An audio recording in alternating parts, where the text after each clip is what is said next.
जंगल में जब एक पेड़ काटा जाता है तो उसे सबसे ज्यादा दर्द लोहे की धार से नहीं होता। उसे सबसे गहरी चोट लगती है उस लकड़ी के हिस्से से जो उसी की जाति की होती है, जो के जैसी दिखती है, लेकिन उसी को गिराने के में पूरा साथ देती है। जीवन में भी हमें चोट दुश्मनों से कम, अपने कहलाने वाले रिश्तेदारों से ज्यादा लगती है। बड़े बड़े धर्म ग्रंथों में भी आपने देखा होगा, महाभारत रामायण जैसे में भी उनसे हमें कुछ सीख लेनी चाहिए। शकुनी रिश्तेदार था, मामा था, लेकिन उसकी चालों ने पूरे वंश को युद्ध में धकेल दिया। महाभारत हमें सिखाता है हमें अपना हितैषी नहीं होता, हर अपना हितैषी नहीं होता। रामायण की सीख, रामायण में भी वही वनवास का कारण कोई बाहरी शत्रु नहीं था। मंथरा की बातों ने कैकई के मन में संदेह बोया। इतिहास हमें डराता नहीं, वो हमें चेताता है। आज मैं आपको वो 7 बातें बताऊंगी जो एक समझदार महिला रिश्तेदारों को कभी नहीं बताती, और अगर आप ये गलती करती हैं तो यहीं रुक जाइए, वरना महाभारत और रामायण जैसा हाल हमारे घर में भी हो सकता है। नंबर 1, उन 7 मुख्य बातों में से जो सबसे जरूरी बात है वो है घर की लड़ाइयाँ। घर की लड़ाइयाँ हर घर में छोटी मोटी लड़ाइयाँ होती हैं। अगर 4 बर्तन होते हैं तो बोलते वो बजते ही है। अभी रिश्तेदारों को या दोस्तों को आप ये बातें बताओगे, आज सहानुभूति मिलेगी, कल वही कहानी चर्चा बनेगी। आज तो आप परेशान हो, दुखी हो, उन्हें अपना समझ के बता देंगे, पर कल आप देखना वही लोग आपकी इसी चीज का फायदा उठाएंगे और कहीं ना कहीं आपको उस बारे में बोलेंगे जो उस टाइम पे आपको बहुत दुख होगा और आपको लगेगा कि क्यों मैंने अपनी सारी बात बता दी, बहुत पछतावा होगा। तो पछताने से पहले थोड़ी देर रुके और सोचे कि क्या इस बात का बताने का कोई फायदा है, वास्तव में वो लोग समझेंगे या हंसी में उड़ा देंगे। दूसरी बात है पैसों की सच्चाई। बहुत ज़्यादा दिखाना भी कभी कभी बहुत बड़ा नुकसान हो जाता है, और बहुत ज़्यादा बताना भी। दुनिया में ऐसा कोई भी इंसान नहीं है जो आपके पैसा, आपका नाम, आपकी शोहरत देख के खुश हो। किसी न किसी के दिल में दर्द होता ही है।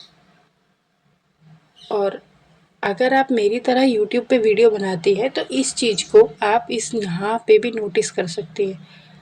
अगर आपका दोस्त या आप अपने दोस्त से थोड़ा सा भी आगे निकल जाते हैं तो सबसे ज़्यादा दोस्त को ही दुख होता है कि कैसे इसकी वीडियो चल रही है, ऐसा क्या बना रही है, और वो इस चुभन में या जलन में आपकी वीडियो को देखना ही छोड़ देता है। देखने का मतलब है कि ओपन तो करेगा, खोलेगा तो दोस्त देखेगा तो जरूर कि क्या बनाया, पर उसको पूरा नहीं देखेगा, बस जलन में चिढ़ में उसको छोड़ देगा वहीं पे।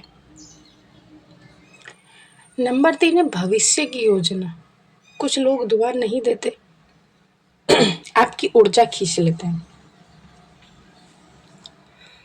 अपनी योजना कभी किसी को मत बताओ कि आप क्या करने वाले, आप क्या कर रहे हैं या इसके करने से क्या होगा। बताओ, थोड़ा बताओ, पर पूरा कभी किसी को मत बताना, क्योंकि आप मानो या ना मानो इस दुनिया में, इस धरती पे दोनों चीज़ है। नेगेटिव चीज़ भी होती है और पॉजिटिव भी। जितना असर पॉजिटिविटी करती है उससे दुगना कहीं नेगेटिविटी करती है। आपने अभी तक नोटिस नहीं किया है तो प्लीज़ मेरे कहने से ये दोनों ऊर्जाएं आप महसूस करना।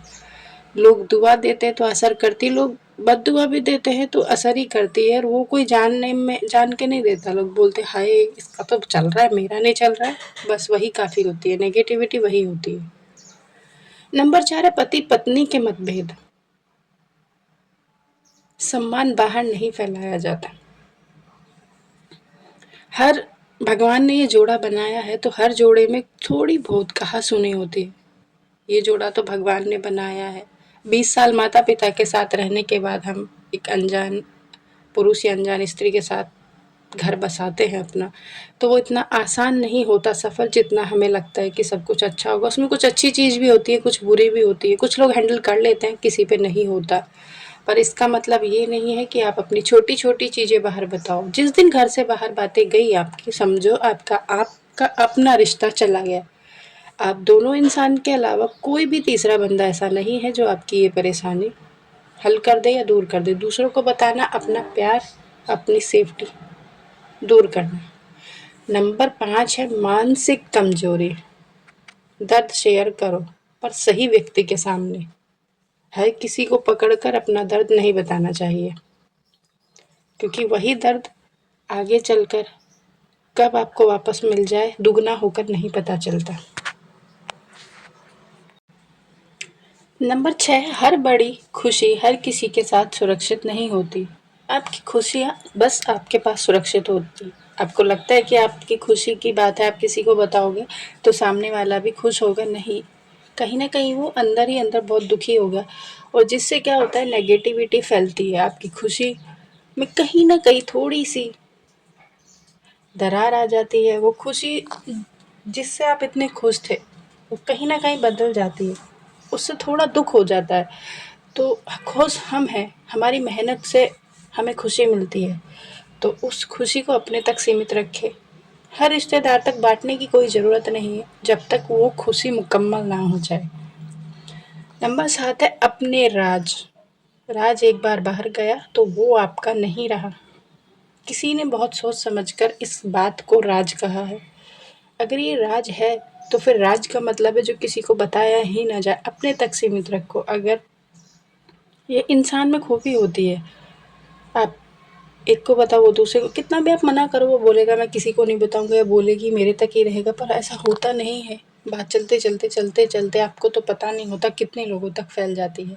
तो राज की बात तो कभी तो किसी को बताना ही नहीं चाहिए। और अपना राज, स्पेशली मैं आपको अपनी तरफ से एक एडवाइस दे रही हूँ, जो आपका बहुत गहरा राज हो, जिससे जीवन बदलने की कगार पे आ जाए, वो राज तो कभी किसी को बताना ही नहीं है। चाहे कितने भी दुख, कैसी भी परिस्थिति जीवन में आ जाए, वो कभी किसी के साथ शेयर करना है नहीं है, किसी के भी साथ, मतलब किसी के भी साथ। एक समझदार महिला सब समझती है, लेकिन हर किसी को सब नहीं बताती। अपनी शांति की रक्षा करना आपका कर्तव्य है। चुप रहना कमजोरी नहीं, आत्म संयम है, जो हर किसी के बस की बात नहीं होती। आत्म संयम बहुत बड़ी चीज़ है। अगर आप ये करना सीख गए ना, तो आपकी जीत हर हर दिशा में निश्चित हो सकती है। संयम बहुत बड़ी चीज़ है। हर चीज़ पे रिएक्ट करना ज़रूरी नहीं होता। अगले वीडियो में हम सीखेंगे रिश्तेदारों की असली नीयत कैसे पहचानें और अपनी सीमाएं कैसे तय करें। अगर ये बातें आपके दिल को लगी हैं तो कमेंट में ज़रूर बताना, और ज़रूर लिखना मेरी शांति मेरी जिम्मेदारी। तो ये थे वो 7 पॉइंट जो कभी भी किसी भी रिश्तेदार को नहीं बताने चाहिए। तो यहाँ तक बने रहने के लिए धन्यवाद। मिलते हैं अगली वीडियो में, तब तक अपना और अपनों का ख्याल रखें।